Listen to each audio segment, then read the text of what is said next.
इससे पहले मैं आपको मलाकी की पुस्तक पढ़कर सुनाऊं, मैं आपके लिए नीति वचन पढ़ना चाहता हूं। वचन 3 उसकी 9 आयत। अपनी संपत्ति के द्वारा और अपनी भूमि की सारी पहली उपज दे देकर यहोवा की प्रतिष्ठा यानी आदर करना, ऑनर करना। इस प्रकार तेरे खत्ते भरे पूरे होंगे और तेरे रसकुंडों से नया दाख मधु उमड़ता रहेगा। पूरी चर्च बोले आमीन। अब मैं मलाकी का पढ़ूंगा। ये सुलेमान के द्वारा लिखा गया है नीति वचन, और नीति वचन में पहले ही परमेश्वर ने बोल दिया कि अगर तो अपनी संपत्ति के द्वारा, अपने पैसे के द्वारा, जितनी तेरी संपत्ति है, टोटल संपत्ति, उसके द्वारा और अपनी भूमि की सारी पहली उपज दे देकर, यानी कि जिस भी वस्तु का आप लेकर आते हो, भूमि के फल हो, फ्रूट हो या आपकी फसल हो, उसका पहला भाग देकर यहोवा का ऑनर करना। इस प्रकार तेरे खत्ते भरे पूरे रहेंगे। अब हम चलते हैं मलाकी में। सारे दशमांश भंडार में ले आओ कि मेरे भवन में भोजन वस्तु रहे। और सेनाओं का यहोवा यह कहता है कि ऐसा करके मुझे परखो कि मैं आकाश के झरोखे तुम्हारे लिए खोलकर तुम्हारे ऊपर अपरंपार आशीष की वर्षा करता हूं कि नहीं। ये लाइन हिंदी में लिखी है और इसका सही मतलब मैं आपको बताता हूं। इसका सही मतलब है कि मैं तुम्हें, जो इंग्लिश में लिखा हुआ है, कि मैं तुम्हें इतना दूंगा कि तुम्हारे खत्ते, तुम्हारे रूम, तुम्हारे बैंक बैलेंस भर जाएंगे, रखने की जगह ना होगी। आमीन। इस लाइन का ये मतलब है। हालेलुया। मैं तुम्हारे लिए नाश करने वालों को ऐसा घुड़कूंगा कि वह तुम्हारी भूमि की उपज नष्ट ना करेगा और तुम्हारी दाखलताओं के फल कच्चे ना गिरेंगे। सेनाओं के यहोवा का यही वचन है। पूरी चर्च बोले आमीन। तब सारी जातियां तुमको धन्य कहेंगी क्योंकि तुम्हारा देश मनोहर देश होगा। सेनाओं के यहोवा का यही वचन है। आमीन। कह रहा परमेश्वर बोल रहा है, मुझे प्रूव करो, मुझे परखो, परख कर देखो कि तुम्हारा परमेश्वर तुम्हारे लिए काम करता है या नहीं करता। हालेलुया। वो तुम्हें डायरेक्ट बोल रहा है अपने मुंह से कि तुम एक बार देकर देखो, चलकर देखो। हालेलुया। देना शुरू करो, कंटिन्यू करो, फिर देखना मैं तुम्हारे ऊपर आशीष की वर्षा करता हूं कि नहीं करता। हालेलुया। तुम्हें ब्लेस करता हूं कि नहीं करता। हालेलुया।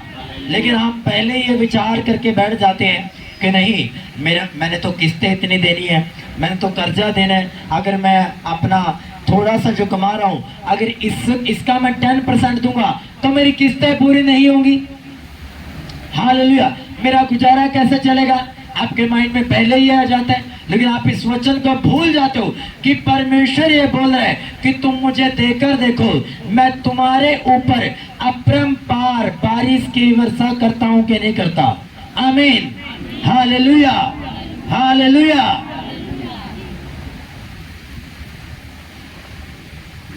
अब इसको हम पढ़ेंगे जो रियल लैंग्वेज में लिखा गया है। अंडरलाइन कर लेना इस लाइन को जहां पे लिखा हुआ है, सेनाओं का यहोवा यह कहता है कि ऐसा करके मुझे परखो कि मैं आकाश के झरोखे अंडरलाइन कर लेना।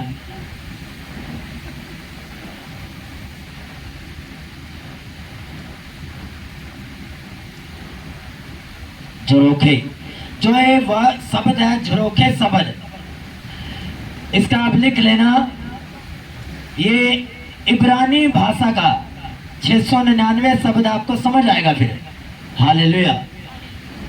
और इसका मतलब है अरूबा। अब इसका मतलब मैं सही तरीके से आपको बताता हूं। अरूबा का सही मतलब क्या है? क्यों परमेश्वर ने कहा कि मैं तुम्हारे लिए आकाश के, हेवन के डोर्स ओपन कर दूंगा, स्वर्ग के दरवाजे ओपन कर दूंगा और वहां से तुम पर आशीष की वर्षा करूंगा। क्यों ये वर्ड यूज किया परमेश्वर ने? अरूबा का मतलब होता है, अगर आपने बांध देखा है तो समझ में आ जाएगा, अगर नहीं देखा तो आप अपने घर पर जाकर अपने फोन में, अपने गूगल में आप बांध को, डैम गेट को खोल लेना। आपके घर में जो भी पढ़ा लिखा है। हालेलुया। इसका मतलब एक ऐसा है कि एक बहुत बड़ा बांध है, पीछे तो उसके पानी है लेकिन आगे वो सूखा पड़ा है। हालेलुया। क्यों वो सूखा पड़ा है? क्योंकि उसके स्लूस गेट, जो उसके गेट है, जो उसके दरवाजे है, वो बंद पड़े हैं। आपने देखा होगा जो गांव नहरों के करीब है, आपने देखा होगा कि वहां पे एक बना होता है और एक गेट बना होता है। हालेलुया। उसको जब डाउन कर देते हैं तो नहर बंद हो जाती है और दूसरी नहर में पानी चला जाता है। जो लोग गांव के करीब रहते हैं, जिनके आसपास ही, उनको ज्यादा मालूम है। हालेलुया। लेकिन जब वो अप होता है तो दोनों तरफ पानी गया हुआ होता है, इस तरफ भी इस तरफ भी। हालेलुया। उसको स्लूस गेट बोला जाता है। अब जो सबसे बड़ा जो बांध है पूरी दुनिया में, वो चीन में है। हालेलुया। अगर वो खोला जाए तो इतना पानी हो जाएगा, बहुत ज्यादा। हालेलुया। अपनी जो धरती की है वो कुछ बिगड़ सकती है, इतना पानी है उसके अंदर। हालेलुया। तो परमेश्वर ने उस डैम का उदाहरण दिया कि पीछे इतना पानी है, इतनी ब्लेसिंग्स है, लेकिन अगर तुम ऐसा करोगे, क्या? अगर तुम सारे दशमांश मेरे भवन में लेकर आओगे, अपनी संपत्ति से अपना पहला फल मेरे भवन में लेकर आओगे, तो मैं तुम्हारे लिए वो स्लूस गेट को ओपन कर दूंगा। अगर तुम दशमांश दोगे, मैं तुम्हारे लिए, तुम ऑफरिंग दोगे, मैं तुम्हारे लिए स्लूस गेट ओपन कर दूंगा। और जब ओपन होंगे तो तुम्हारे घर में बहुत सारी ब्लेसिंग्स की वर्षा होगी, चारों दिशाओं में तुम ब्लेस होंगे। परमेश्वर तुम्हें इतना देगा कि रखने की जगह ना होगी। सब बोले आमीन, सब बोले आमीन, हालेलुया। परमेश्वर ये बोलता है कि पीछे बहुत ब्लेसिंग्स है, लेकिन आगे तुम्हारी लाइफ में सूखा है। क्यों सूखा है? क्योंकि हम टाइथ पे नहीं करते, हम ऑफरिंग पे नहीं करते। परमेश्वर बोलता है कि तुमने मुझे लूटा है, तो मनुष्य बोलता है किस बात में हमने तुम्हें लूटा है? परमेश्वर बोल रहे हैं दशमांश और उठाने की भेंटों में, यानी कि ऑफरिंग में और टाइथ में हमने परमेश्वर को लूटा है। Hallelujah, hallelujah. ये एक एग्रीमेंट है। जब आप इस एग्रीमेंट को करते हो तो परमेश्वर इस वाचा को, इस एग्रीमेंट को, इस कवनेंट को, इस वाचा को सीरियसली लेता है और वो आपकी लाइफ में काम करता है। मैंने आपको पिछले रविवार विलियम कोलगेट की आपको टेस्टमनी सुनाई थी। हालेलुया। उसको मैं रिपीट नहीं करूंगा। अगर आपको नहीं मालूम तो आप उसको जाकर यूट्यूब पे आप सुन लो उसको। हालेलुया। कि वो बंदा वफादार चलता रहा, अपना टाइथ पे करता रहा, 10%, 20%, 30%। बुढ़ापे में आकर तो उसने 90% देना परमेश्वर को स्टार्ट कर दिया और आज तक उसका नाम है। ये है 10% देने की रिजल्ट, फल उसका। आमीन। परमेश्वर अपने वचन को उसकी लाइफ में, विलियम कोलगेट की लाइफ में इस वचन को पूरा किया। उसने कहा तब सारी जातियां तुमको धन्य कहेंगी। आज हर कास्ट कोलगेट करती है, करती है कि नहीं करती है? ये लगती बड़ी नॉर्मल बात है, लेकिन हर कास्ट में उसका बनाया गया प्रोडक्ट यूज होता है। होता कि नहीं होता है? हालेलुया। अगर आप कोलगेट ना करो तो मुंह के अंदर बदबू हो जाएगी, स्मेल हो जाएगी, गंदी स्मेल हो जाएगी। Hallelujah, hallelujah. और ये एक ऐसे व्यक्ति की क्रिएशन है, एक ऐसे व्यक्ति के द्वारा ये पहुंचाई गया दुनिया में जो परमेश्वर के साथ वफादार रहा, जो अपने 10% से भी ज्यादा परमेश्वर को देता था। Hallelujah, hallelujah.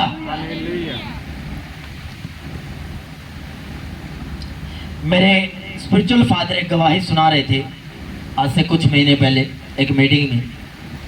एक बहुत बड़ी बिजनेस वूमेन हुई। हालेलुया। और उसके ऊपर इतना कर्जा हो गया, बहुत ज्यादा, मतलब सोच से भी बाहर, बहुत ज्यादा, ओवर से भी ओवर। इतना कर्जा हो गया कि मिलियंस में उसका कर्जा जा चुका था।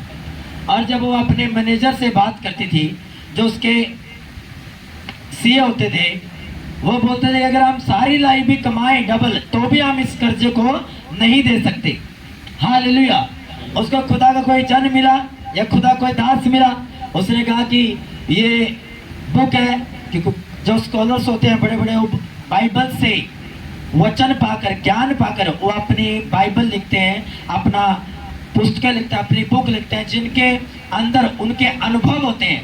तो उस खुदा के जन ने कहा कि ये बहन ये बुक ले जा और इसको पढ़ना। इसके बारे इस बुक में वो है जिन्होंने परमेश्वर को दशमांश दिया और उनकी लाइफ में परमेश्वर ने बड़े बड़े काम किए। तो उस औरत ने उस बुक को पढ़ना स्टार्ट किया, बाइबल को पढ़ना स्टार्ट किया, खुदा में चलना स्टार्ट किया। हालेलुया। इतनी तंगी में भी, इतनी ज्यादा तंगी की वो घबराए जाए कि मैं 10% क्यों दूं, क्योंकि उसका 10% भी पता कितना होता था, 20-20 लाख, 30-30 लाख, 40-40 लाख, इतना होता था 10%। और उसका दिल होता था कि अगर मैंने 20 लाख उठाकर भी चर्च में दे दिए तो 20 लाख तो मेरे कर्जे में उतर सकते हैं, कर्जा दे दूंगा मैं इससे। हालेलुया। दिल पर पत्थर रखकर उसने 10% देना स्टार्ट किया। कुछ दिनों के अंदर उसको रियलाइज हुआ, उसको महसूस हुआ कि परमेश्वर मेरी लाइफ में काम करे, क्योंकि उसको थोड़े थोड़े साइन दिखना शुरू हो गया अपने फाइनेंस में। हालेलुया। कुछ महीनों में उसको बेनिफिट होना, यानी कि कर्जा उतरना स्टार्ट हो गया, और कुछ ही महीने सालों के अंदर उसका सारा कर्जा उतर गया और वो हैरान थी कि ये कैसे हो गया। Hallelujah, hallelujah.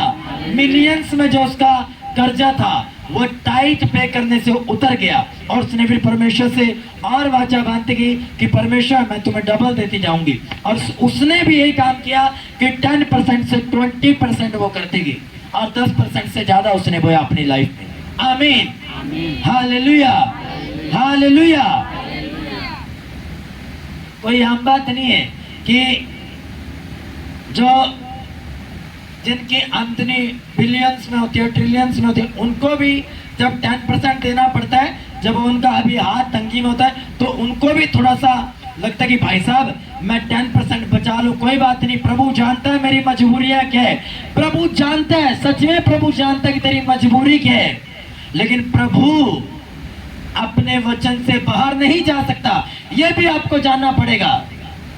वो जानता है आपकी मजबूरी क्या, आपको किस देनी है, किस वाला आपके घर के बाहर खड़ा हो जाएगा आके। हालेलुया। आपको कर्जा देने ये जानता है परमेश्वर, लेकिन परमेश्वर उसका सलूशन भी दिया कि तू इन परीक्षाओं से, तू इन गरीबी से, इस बेरोजगार से निकलना कैसा है, मलाकी में उसने दे रखा है। हालेलुया। नीति वचन में उसने कहा तो अपनी संपत्ति से। कुछ प्रीचर, कुछ विश्वासी लोग ये बोलते हैं कि नहीं जी टाइट नहीं देना चाहिए, जो आपका दिल करे, जो दिल में आए दे दो। हाँ, जो आपके दिल में आए दे दो। कोई पास्टर आपसे धक्के से टाइट नहीं लेगा, कोई मिनिस्ट्री आपसे धक्के से टाइट नहीं लेगी। लेकिन ये नीति वचन 3:9 आयत में क्या लिखा है, अपनी संपत्ति के द्वारा परमेश्वर का ऑनर करना। हालेलुया। हम तो प्रीचर बोलते हैं जी, हम तो नया नियम मानते हैं जी, टाइट नहीं देना चाहिए जी, टाइट पर बड़ा जोर रखते हैं, आजाद जो फ्रीडम पास्टर था बड़ा जोर रखते हैं, ये टाइट नहीं देना चाहिए। अगर परमेश्वर ने ये कहा कि अपनी संपत्ति के द्वारा मेरी प्रतिष्ठा करना, पूरी संपत्ति के द्वारा, तो फिर नया नियम के लोगों में प्रेरितों के काम की कलीसिया ने अपनी पूरी संपत्ति को बेचकर, अपने मकानों को बेचकर प्रेरितों के पांव में क्यों रख दिया? क्या इसका आंसर है उन प्रीचरों के पास, उन प्रचारकों के पास? हालेलुया। नहीं, ये तो नया नियम, ये तो पुराने नियम का वचन है जी, कि अपनी पूरी संपत्ति के द्वारा परमेश्वर की आराधना करो, उसका ऑनर करो। फिर मैं नया नियम में जाकर क्यों मानूं? हालेलुया। प्रेरितों के काम की कलीसिया सबसे जबरदस्त, सबसे सामर्थी कलीसिया थी, जिसको हर एक बात का मालूम था। आमीन, हालेलुया। पढ़ लो आप, प्रेरितों ध्यान से पढ़ना, हर एक बात का उनको मालूम था। जब उनका अगवा मारा गया, उनको मालूम चला हो ये हमारी गलती थी, हमारी प्रार्थना नहीं थी हमारे अगवे के लिए, हम अपने अगवे के साथ खड़े नहीं थे, इसलिए हमारा अगवा मारा गया। तब उन्होंने दोबारा से प्रार्थना शुरू की, जब पतरस सेम कंडीशन में था। हालेलुया। उनको मालूम था कि परमेश्वर के भवन में भोजन वस्तुओं कैसे लेकर आना है, परमेश्वर की जरूरतों को कैसे पूरा करना है, उसके दास दासी जो उसके काम कर रहे हैं उन कामों को कैसे पूरा करना है। प्रेरितों के काम की कलीसिया को इस बात का पक्का और पूरा अनुभव था। आमीन, हालेलुया। मैं किसी प्रचारक के खिलाफ नहीं हूं, लेकिन मैं बाइबल का जो गलत प्रचार करते हैं मैं उनके खिलाफ हूं। हालेलुया। 10% ना दो तो अपनी पूरी संपत्ति से तुम खुदावंद की सेवा कर लोगे। फिर तुम अपने दिल की बात कर देते हो, ओ नहीं नहीं जी, तो दिल में आता है खुदावंद के भवन में या दान पत्र में डालाओ। दिल में तो तुम्हारे 1 रुपया आ जाए। हालेलुया। तुम हो लखपति हैं, तुम ज्यादा कमाते, दिल में आए चलो 1 रुपया मैं डाल देती हूँ, तो डाल दो। तो फिर क्यों परमेश्वर ने उस कंगाल विधवा का जिक्र किया अपने चेलों के सामने? शास्त्री फरीसी लोगों का, अमीर लोगों का क्यों नहीं जिक्र किया? सारे अमीर गलत नहीं है, ये उन अमीरों की मैं बात कर रहा हूं जो खुदावन की सेवा नहीं करते अपने धन से। हालेलुया।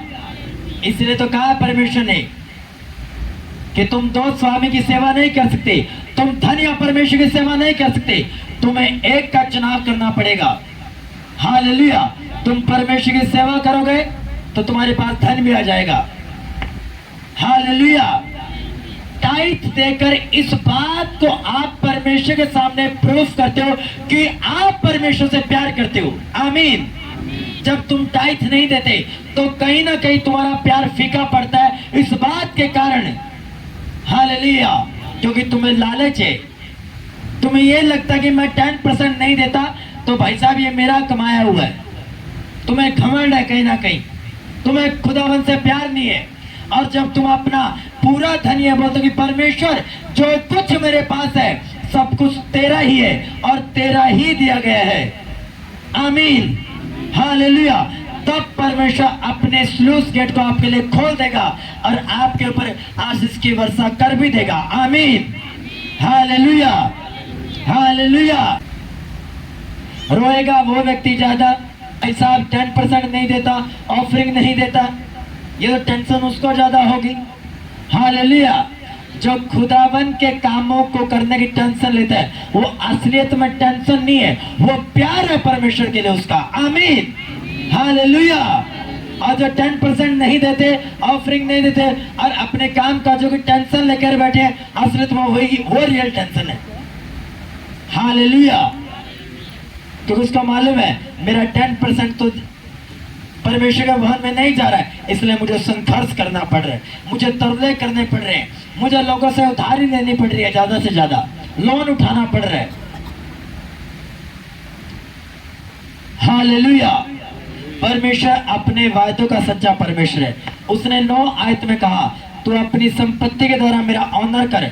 10 आयत में वो अपना वायदा लिखता है, अपना प्रॉमिस लिखता है कि जब तू ऐसा करेगा तो मैं तेरे खत्तों को भर दूंगा, तेरे रस कुंडों से नया दाख मधु उमड़ जाएगा। दाख मधु का मतलब जो लिखा हुआ सही कि फ्रेश जूस वो तुम्हें देगा, फ्रेश चीजें, उत्तम चीजें वो तुम्हें देगा। आमीन।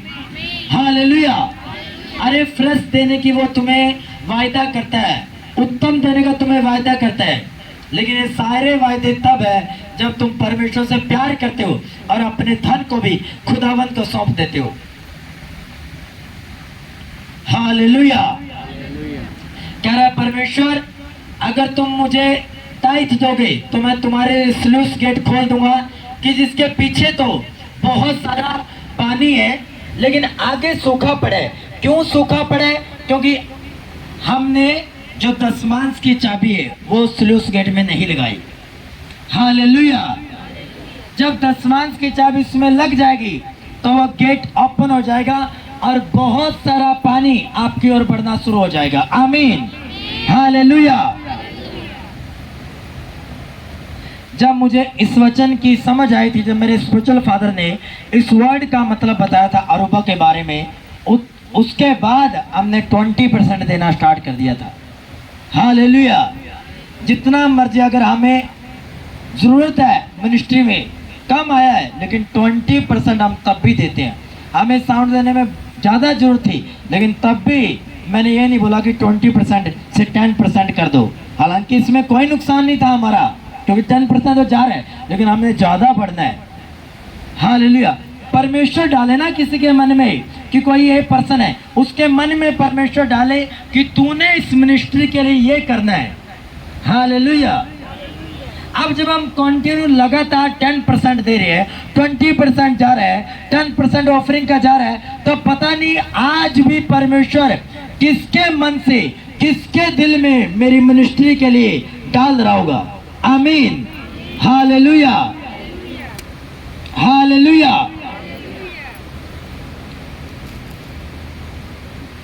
तो 10% देने का कोई नुकसान नहीं है, वो आपकी मर्जी है, आप दो या ना दो।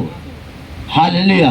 कोई आपके ऊपर कोई मिनिस्ट्री दबाव नहीं डालती, कोई प्रेशर नहीं है आपके ऊपर, कोई जोर जबरदस्ती नहीं है कि भाई साहब जब तुम चर्च आते तुम्हें 10% देना ही पड़ेगा। अगर तुमने बढ़ना है, तुमने अपनी फिजूल खर्ची को खत्म करना है, नाश करने वाली चीजों को घुड़कना है, शैतान को डांटना है फाइनेंस से, तो तुम 10% दोगे। हालेलुया। ऐसा कैसे हो सकता है कि प्रेरितों के काम की कलीसिया ने एक ही घर था, वो बेचकर प्रेरितों के पांव में रख दिया, और बाइबल कहती है उनमें से कोई भी कंगाल और दरिद्र नहीं था। समझने वाली बात है, मेरे पास यही साउंड है और मैं इसी को बेच दूं तो मैं किससे बात करूंगा, किसके द्वारा आपको प्रचार सुनाऊंगा, किस साउंड के द्वारा लोगों के कानों तक मेरी आवाज पहुंचेगी? नहीं पहुंच सकती। हालेलुया। लेकिन बाइबल का एक वायदा पक्का है जो उसने नीति वचन में लिखा, जब प्रेरितों के काम की कलीसिया ने अपनी संपत्ति से परमेश्वर की सेवा की, परमेश्वर कामों को किया, तो बाइबल कहती है परमेश्वर ने डबल उनको दिया। आमीन। अब परमेश्वर देता कैसे है, कहां से देगा, वो परमेश्वर जानता है। हालेलुया। बाइबल का एक रूल है, अपने मन में, अपने नोटबुक में लिख लेना, जो कुछ तुम्हारे हाथ में वो खुदावन के राज्य में बोध हो उसका 10%। जो कुछ तुम्हारे हाथ में आता है, पहली बार कोई उपज है, वो आपका पहला फल है, आपकी कोई अर्निंग है, जो आपके हाथ में आता है वो परमेश्वर को सौंप दो। परमेश्वर आपके 90% पर इतनी ब्लेसिंग्स देगा, आप हैरान होगे। आमीन। आपके 90% को बचाने की जिम्मेवारी फिर परमेश्वर की होगी, फिजूल खर्च को भी फिर वही डांटेगा। आमीन, हालेलुया।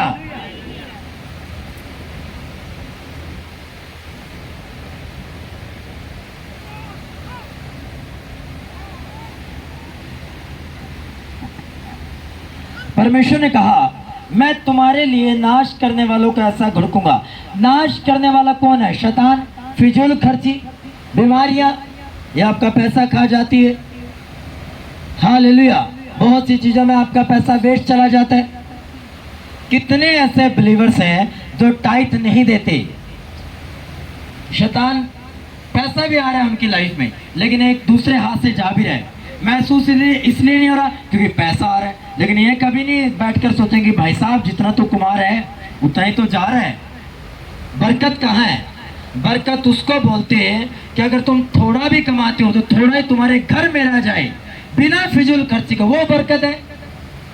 कि तुम ज्यादा कमा रहे हो लेकिन ज्यादा ही तुम्हारा नाश के रास्ते पर जा रहा है, फिजूल खर्ची में जा रहा है, तो ये बरकत थोड़ी है। हालेलुया। हर 2-3 महीने बाद तुम्हारे डॉक्टर पैसे ले जाते हैं, फिजूल खर्ची हो जाती है, कुछ ना कोई नुकसान हो जाता है। क्यों? 10% ना देने का। हालेलुया। कि वह तुम्हारी भूमि की उपज नष्ट ना करेगा। पुराने नियम में खेती बाड़ी जो लोग करते थे उनकी जो उपज थी वो नष्ट हो जाती थी, लेकिन बाइबल ये कहती है कि जो परमेश्वर के भवन में 10% लेकर जाते थे उनकी उपज ज्यादा होती थी। एग्जाम्पल दूं, किसने रूथ की स्टोरी पढ़ी है? हाथ खड़ा करो। रूथ की स्टोरी पढ़ी है? हालेलुया। बाइबल पढ़ा करो। जिस व्यक्ति के साथ उसकी मैरिज हुई, बोज एक धर्मी व्यक्ति था और उसके खेतों में दुगनी फसल होती, दुगनी। अगर उन्हें 10% 20% होती थी। हालेलुया। जो बालों को इकट्ठा करने वाली औरतें होती थी वो भी ज्यादा लेकर जाती थी, और वो छोड़ता था उनके लिए क्योंकि वो एक धर्मी व्यक्ति था कि छोड़ दो, जब वो गरीब औरतें आएंगी तो वो भी इकट्ठा कर लेंगी। वो भी बालों को इकट्ठा कर लेंगे अपने लिए खाने के लिए। वो छोड़ता था क्योंकि परमेश्वर उसको दुगना देता था, क्योंकि वो परमेश्वर के साथ अपनी संपत्ति के द्वारा और अपनी पहली उपज के द्वारा वो परमेश्वर का आदर करता था। आमीन, हालेलुया। पढ़ लो, वहां साफ साफ लिखा हुआ है कि कटनी से भी उसने बहुत अर्न किया और वो अपने नौकरों को बोलता था कि जो औरतें आती हैं उनके लिए छोड़ दो ताकि वो भी अपना घर चला पाए। इतना परमेश्वर उसको देता था। Hallelujah, hallelujah.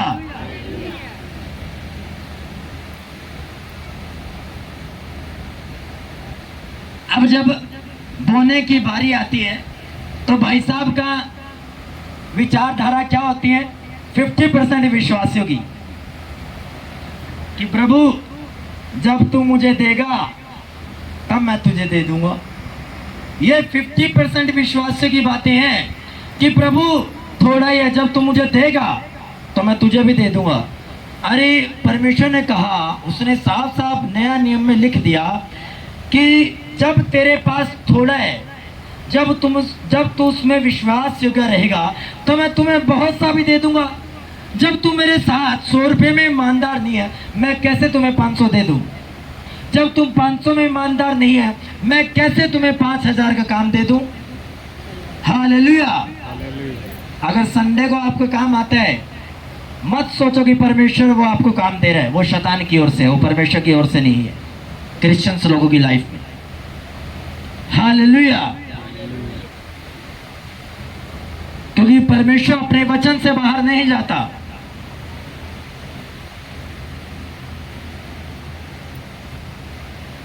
आमीन, हालेलुया।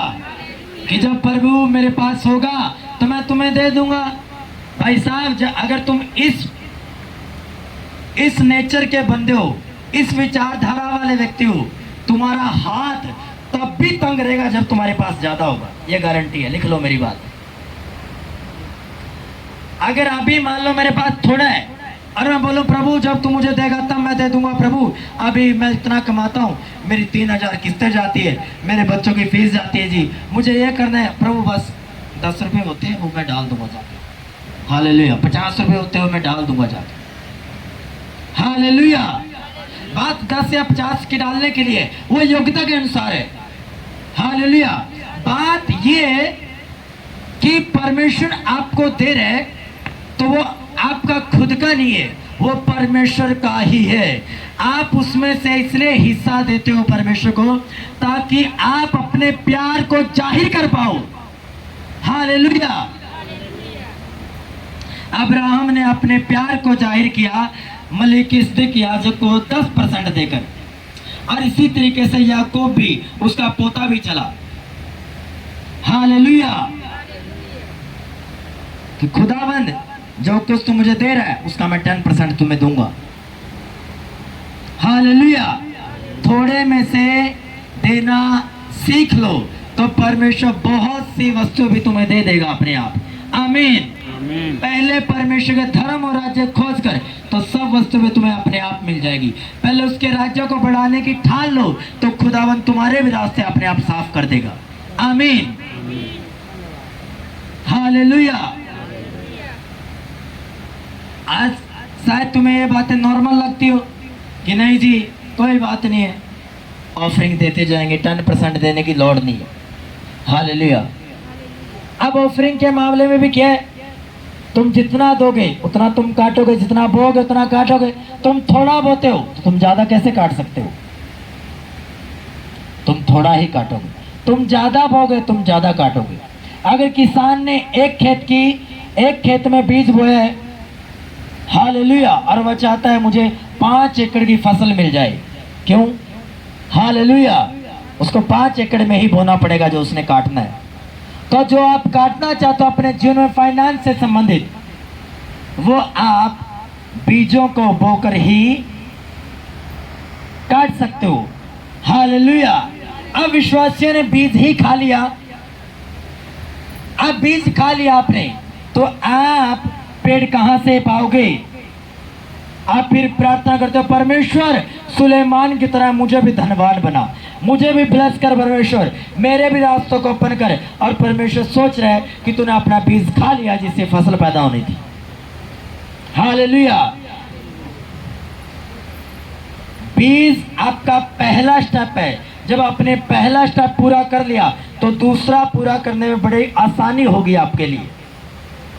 हालेलुया। एक बीज ही है, तो जब आप बोओगे उस बीज को तभी तो आपको फसल मिलेगी, तभी तो वो फल लेकर आएगा। लेकिन बीज आपने खा लिया, अब जब बीज खा लिया तो बैठे रहो फिर कंगाल बनकर। हालेलुया। आपके बीज ही आपकी लाइफ में आपकी गवाहियों को लेकर आते हैं। आपको मालूम नहीं शायद। आपकी छोटी सी गवाही वो एक बीज है, जब आप उसको देना शुरू कर दोगे तब एक बड़ी गवाही भी, बड़ा फल भी आपकी लाइफ में आ जाएगा। आमीन। वो आपका 100 रुपये में से 10 रुपये देना वो आपका बीज है। जब आप उस बीज को प्रभु के भवन में देना शुरू कर दोगे तो परमेश्वर आपको 500 रुपये भी दे देगा फिर। आमीन। क्योंकि परमेश्वर आपके हाथों के कामों पर ब्लेस करेगा, ग्रेस देगा कि जब तुम काम करोगे तो तुम्हारे काम सफल होंगे। हालेलुया। यूसुफ की नौकरी लग गई। जब जेल में वो बंदी बनाया गया तो जेलर ने, जो वहाँ स्वामी था उसका, उसने कहा यूसुफ ऐसा कर, तेरी बर्तन पे ड्यूटी है, बर्तन मांजा कर। हालेलुया। एक छोटा सा बीज दिया गया उसको कि ये बीज है, इसकी रक्षा करनी है। तरीके से समझा रहा हूं मैं आपको। अब भाई साहब यूसुफ बर्तनों को इस तरीके से मांज रहा है कि भाई साहब बंदे की शक्ल दिख जाए उसमें से, पूरे क्लीन। और उसका स्वामी खुश कि भाई साहब मैंने बर्तन धोने की सेवा दी थी और ये इस तरीके से क्लीन कर रहा है, इतने अच्छे तरीके से। अगर मैं इसको दाल बनाने की सेवा दे दूं तो बड़े अच्छे से बनाएगा। इस तरीके से उसकी बढ़ोतरी होती गई और वो बढ़ता गया और सारी जेल खाने की मैनेजमेंट यूसुफ के हाथों में आ गई। हालेलुया। क्यों? जब आपको कोई बीज दिया जाता है तो उसको खाओ मत, उसको बो दो। हालेलुया। ताकि आपको आगे जाकर उसका फल मिल पाए और आप आगे बढ़ पाओ। आमीन। हालेलुया। हालेलुया। यूसुफ ने जब अकाल पड़ा तो उसने कई सालों को इकट्ठा करके रख लिया। हाँ या ना? जिन्होंने पढ़ा उस बात को जानते हैं। हालेलुया। इकट्ठा करके रख लिया। जब अकाल पड़ा और उसके बाद जब फसल के लिए बीज चाहिए था तो यूसुफ के पास बीज था। क्यों? क्योंकि बीज उसने खाया नहीं, संभाल कर रखा। हालेलुया। जो खाने की थी वो खाया, लेकिन बीज भी उसने संभाल कर रखा क्योंकि अकाल पड़ चुका था, बंजर हो चुकी थी भूमि। अब दोबारा उत्पन्न करने के लिए बीज चाहिए था तो बीज भी यूसुफ ने संभाल कर रखा। हालेलुया। क्यों?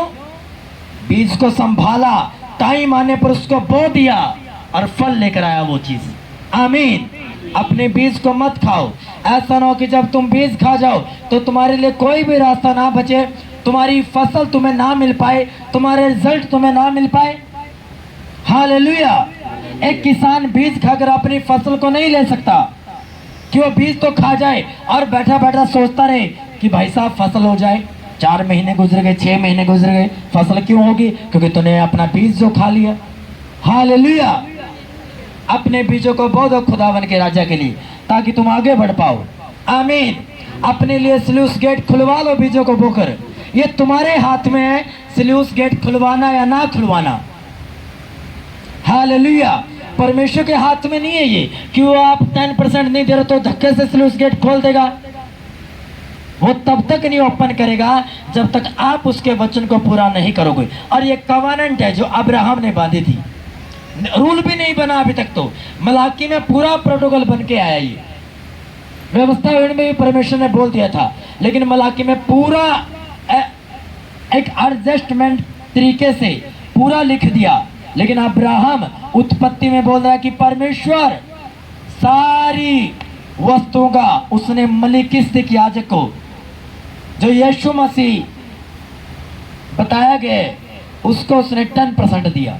क्यों? क्योंकि उसको मालूम था जो कुछ मेरी लाइफ में परमेश्वर ने अपनी दया से मुझे दिए। आमीन। हालेलुया। धनी होना शैतानी नहीं है। हालेलुया। अमीर होना शैतानी नहीं है। धन का लोभ करना, लालच करना, वो शैतानी है। हालेलुया। अपने बीज को बोआ करो ताकि तुम्हें फल मिल पाए। बोलो अपने पड़ोसी को, अपना बीज मत खा, उसको बो दे ताकि तुम अपनी फसल को काट पाओ। बोलो फिर से अपने पड़ोसी को, जो बोओगे वही तुम काटोगे। जब तू परमेश्वर का दशमांश देगा तो परमेश्वर तेरे नाश करने वाली चीजों को खुड़केगा, डांटेगा, तेरी फिजूल खर्ची को डांटेगा। आमीन। फिर सब जातियां तुम्हें धन्य कहेंगी, ब्लेस्ड कहेंगी तुम्हें। हालेलुया। ना मैं आपसे ये पूछूंगा, हाँ जी हाथ उठाओ, कौन 10% देता है? मुझे इस बात से कोई मतलब नहीं। आप दोगे, अपनी बढ़ोतरी के लिए दोगे। हालेलुया। अगर मैं दे रहा हूं अपने स्पिरिचुअल फादर की मिनिस्ट्री में, तो ये मेरी बढ़ोतरी का कारण है। ये मैं अपनी बढ़ोतरी के लिए दे रहा हूं ताकि मैं उन्नति पाऊं अपनी मिनिस्ट्री में, अपने फाइनेंस में। हालेलुया। और वो दे या ना भी दे तो भी मैं दूंगा। क्यों? क्योंकि मैं परमेश्वर से प्यार करता हूं। हालेलुया। मैं अपने प्यार को परमेश्वर को बताऊंगा, केवल शब्दों से नहीं, कर्मों से भी। वो दे या ना दे, वो तब भी मेरा परमेश्वर है। ये नहीं कि जब परमेश्वर तुम मुझे बहुत देगा तभी मैं 20% दूंगा। मैं अब भी 20% दे रहा हूं, जब ज्यादा देगा तब बढ़ाता भी जाऊंगा। हालेलुया। हालेलुया। और हर साल मेरा लाइफ का ये प्रोटोकॉल है, मेरा नियम है, जब साल में पहला रविवार होता है मिनिस्ट्री का, पूरी 100% ऑफरिंग उठाकर मैं अपने स्पिरिचुअल फादर की मिनिस्ट्री में बोलता हूँ। हालेलुया। ताकि मुझे दिक्कत ना आए।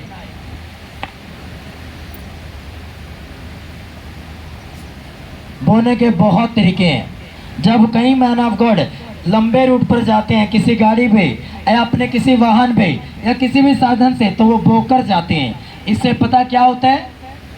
बोने से आपकी लाइफ सिक्योर हो जाती है, आप सुरक्षित हो जाते हो। सबसे बड़ा रीजन है, सबसे बड़ा कारण। हालेलुया। हालेलुया। वो बोकर जाते हैं कि खुदावन कोई एक्सीडेंट हमारा हिस्सा ना हो। हालेलुया। और टाइट रिजल्ट कब लेकर आएगा, ये ध्यान से सुनने वाली बात है। अगर तुम अपवित्रताई में, अगर तुम पवित्रताई में नहीं हो और तुम 10% देते हो, तो मेरी आपको ये एडवाइस है, ना दो भाई साहब, क्योंकि तुम्हारा टाइट 10% दिएगा किसी काम का नहीं है। हालेलुया। पवित्रताई के साथ 10% बोया गया, तुम्हारी लाइफ में 100% रिजल्ट लेकर आता है। और बिना पवित्रताई के बोया गया बीज किसी काम का नहीं है। हालेलुया। कि 2 नंबर का पैसा है जी, करते हैं बहुत से क्रिश्चियंस लोग, 2 नंबर का पैसा है जी, कोई बात नहीं, ज्यादा दे दूंगा चर्च में जाकर, पास्टर के हाथ में थोड़ा ज्यादा रख दूंगा मैं जाके, 2 नोट फालतू रख दूंगा, ताकि पास्टर ये ना बोले मुझे कि भाई साहब तू 2 नंबर का काम करता है। तूने नशे की दुकान कर रखी है क्रिश्चियन भाई, तू नशा बेचता है, ये 10% मैं नहीं लूंगा, लेकिन कुछ ले लेते हैं। क्यों? क्योंकि ज्यादा है। हालेलुया। जो क्रिश्चियन व्यक्ति नशा बेचकर और उसकी कमाई से 10% परमेश्वर को देते हैं, वो हमेशा अपनी लाइफ में संघर्ष करते हैं। अगर कोई क्रिश्चियन व्यक्ति नशे की दुकान खोले और वहां दारू बेच रहा है और उससे 10% परमेश्वर के भक्त में दे रहा है, वो कई वर्षों तक संघर्ष करेगा, कई वर्षों तक, और श्राप आ पड़ता है उस पर। क्यों? क्योंकि आप नशा बेचकर किसी का परिवार खराब कर रहे हो और श्रापित कर रहा है कोई आपके बच्चों को और आपको, आपके फाइनेंस को। हालेलुया।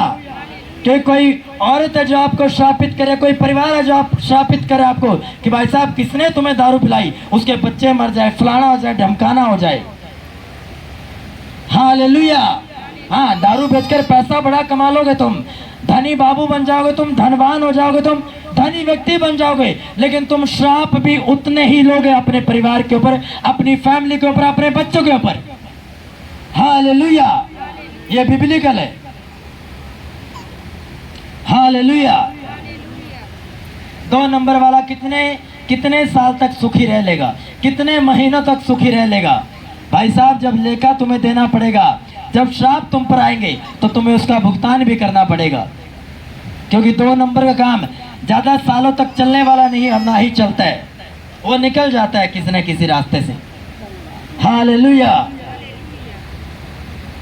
घबराहट के साथ रखा हुआ धन बड़ा टेंशन देता है, लेकिन यहोवा की आशीष से थोड़ा ही धन उत्तम है। आमीन। घबराहट में क्यों? 2 नंबर का पैसा। अब रात को भी टेंशन में रहता, बंदा की भी रेड ना पड़ जाए, टैक्स वाले ना आ जाए, इनकम टैक्स वालों की रेड ना पड़ जाए। क्यों? 2 नंबर का पैसा है। लेकिन जो परमेश्वर में ईमानदार है, वफादार है, उसको मालूम है मैं कमा रहा हूं, मुझे खुदावंद देगा। हालेलुया। मेरी बरकत का कारण भी यहोवा है, क्योंकि यहोवा की आशीष से थोड़ा ही धन फायदेमंद है। आमीन। हालेलुया। हालेलुया। क्यों जक्कई ने वापस किया पैसा? क्योंकि जक्कई ने 2 नंबर से कमा रखा था सारा पैसा। हालेलुया। और जक्कई के घर में आया, उसने कहा प्रभु, जिनका मैंने लूटा है, जो मैंने 2 नंबर से लिए, मैं सबका 4 गुना वापिस कर दूंगा। परमेश्वर उसी टाइम बोलता है। क्यों? परमेश्वर का दिल हिल गया उसके बीज बोने से, उसके डिसीजन लेने से, उसके बोने से। हालेलुया। उसने कहा आज ही इस घर में उद्धार आया। पूरी चर्च बोले आमीन। हालेलुया। उद्धार आने का कारण यह था जक्कई के घर में। आमीन। हालेलुया। कह रहा है जो मैंने 2 नंबर से कमाया प्रभु, वो सारा वापस कर दूंगा। क्यों? क्योंकि मैं एक क्रिश्चियन व्यक्ति बन चुका हूं, मैं एक मसा किया है व्यक्ति हूं, और मसा किया व्यक्ति शराब नहीं बेचता, मसा किया हुआ व्यक्ति व्यभिचार नहीं करता, या मसा किया हुआ व्यक्ति 2 नंबर का काम नहीं करता। अब प्रभु मैं जो तुम्हें जान चुका हूं, मैं मसा हो चुका हूं, और अब मैं 4 गुना सबका वापिस कर दूंगा। हालेलुया। तब परमेश्वर हिल जाता उसका मन और बोलता है जक्कई, आज तेरे घर में उद्धार आया है, आज तूने उद्धार पाया है, आज तूने ब्लेसिंग्स पाई है। आमीन। हालेलुया। आम बात नहीं है परमेश्वर का दिल हिलाना, कोई सामान्य बात नहीं है, छोटी बात नहीं है कि परमेश्वर हिल जाए अंदर से। पढ़ लो जक्कई की स्टोरी, लूका 19 में आप पढ़ लेना ही। हालेलुया। इसलिए बाइबल को पढ़ना इसलिए जरूरी है ताकि जब आप उन स्टोरी को पढ़े और आपको अब जब मैं आपको सिखा रहा हूं, अगर आप जो कि तो इनको घर पर जाकर इन स्टोरी को पढ़ोगे, आपको समझ में आएगा मुझे क्यों 10 देना चाहिए, क्यों 10% देना चाहिए, क्यों बीज बोना चाहिए। हालेलुया। बीज बोने का अपना अपना महत्व है, ऑफरिंग देने का अपना महत्व है, 10% देने का अपना महत्व है। और परमेश्वर अपने वायदों का सच्चा और पक्का परमेश्वर है, वो अपने वायदों से मुकरने वाला परमेश्वर नहीं है। आमीन। हालेलुया। हालेलुया। एक लोहे का गुल्लक रखा है, शास्त्री फरीसी लोग इधर खड़े हैं, सिक्के निकालते हैं एक दूसरे को निकाल के,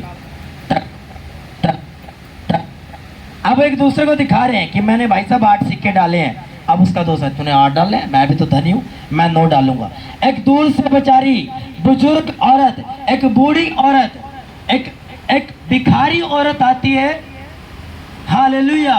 और उसने भीख में 2 दमड़ी कमाई, यानी कि 2 रुपए कमाए, आप ऐसा बोल लो कि 2 रुपए कमाए, और वो आती है बिना शोर शराबा किए, चुपचाप आती है और दान पात्र में 2 की 2 दमड़ी डालकर वापिस चली जाती है। और यीशु मसीह शास्त्री फरीसियों को छोड़कर उस 2 दमड़े वाली औरत का जिक्र करता है। क्यों बनी वो यीशु मसीह के मुंह से जिक्र का कारण? अरे जिसकी यीशु मसीह प्रशंसा कर रहे हैं वो औरत कैसे होगी, सोच कर देखो। आमीन। जिसकी प्रशंसा यीशु मसीह करे, जिसका जिक्र यीशु मसीह करे, क्या उस घराने पर अटैक हो सकता है?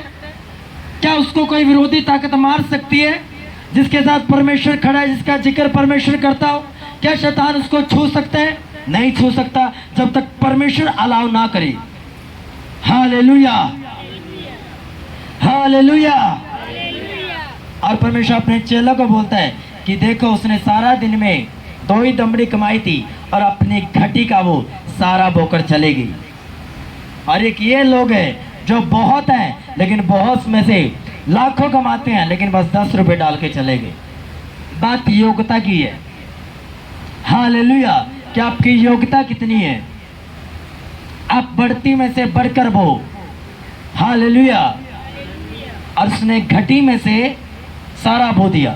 और यीशु मसीह ने डायरेक्ट, ये कोई दास उसका जिक्र नहीं कर रहा है, यीशु मसीह खुद अपने मुंह से, एक जिंदा परमेश्वर अपने मुंह से उस औरत का जिक्र कर रहा है। क्यों? क्योंकि वो जिक्र करने के लायक थी, योग्य थी, क्योंकि उसने अपना पूरा जो कमाया था वो सारा कुछ परमेश्वर के भवन में समर्पण कर दिया और वापस चली गई। वो भी औरत ये सोच सकती, चलो कोई बात नहीं, 2 रुपए कमाए हैं, 1 रुपया डाल देती हूँ और 1 रुपए में मैं अपने कपड़े लत्ते खाने पीने का काम चला सकती हूँ।